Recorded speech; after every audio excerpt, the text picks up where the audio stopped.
Okay, so I read Exodus 14 this morning, and I just want to share with you guys what I got out of it. And Exodus 14 is just when the Israelites are out of Egypt, they're in the wilderness, and God is saying to them, God says to Moses, actually, he says, look, kind of move them from point A to point B, so that Pharaoh will see them and think that they're lost, and then he'll come after you again.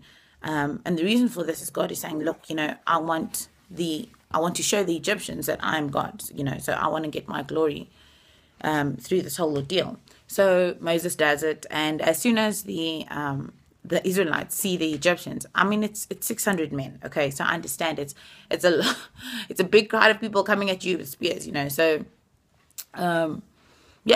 as soon as they see them, they go back to Moses and they're like, Moses, it would have been better for us to just die as slaves, Now you brought us out here, and now we're gonna die in the wilderness. And Moses says to them, guys, just calm down.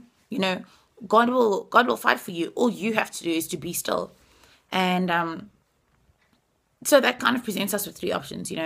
Our default is to tend to just submit to our past and go back to whatever it is that we were doing before, So it's actually to freak out and just give up and be like, yeah, screw it, Or we go and we say, okay, God, I'm going to try this be still thing, But it's difficult to be still if that relationship isn't there, if that connection isn't there, because you don't know when you're being still, where are you placing your faith? Where are you exercising your faith?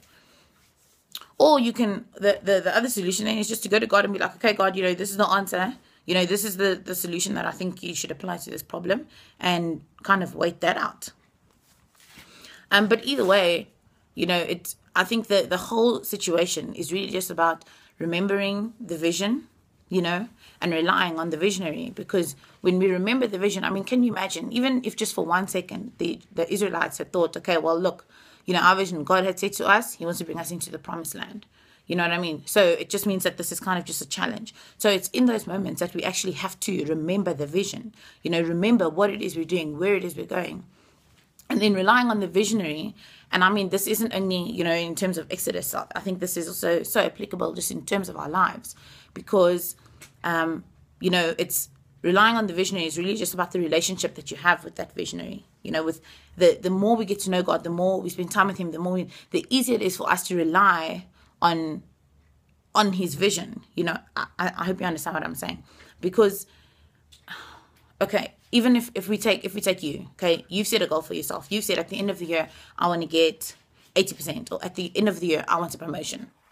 So what happens now? You kind of go through the year, but somewhere along the line, you feel like, oh, I'm not going to get there. So you give up, and that speaks to the relationship that you have now with yourself, So in this case, you are the visionary. How much can you rely on that, on the vision, because you don't trust the visionary being yourself?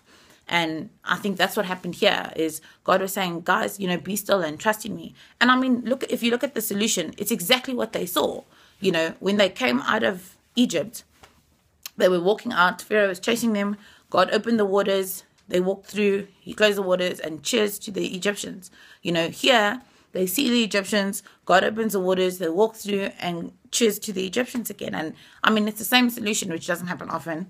But it really just speaks to us about, can we actually be still? Are we willing to take the time to get to know this God, and so that we can trust in the vision that he has for our lives, so that we can trust in the vision, the purpose, like where he said he wants to take us? Can we trust him enough to actually get us there?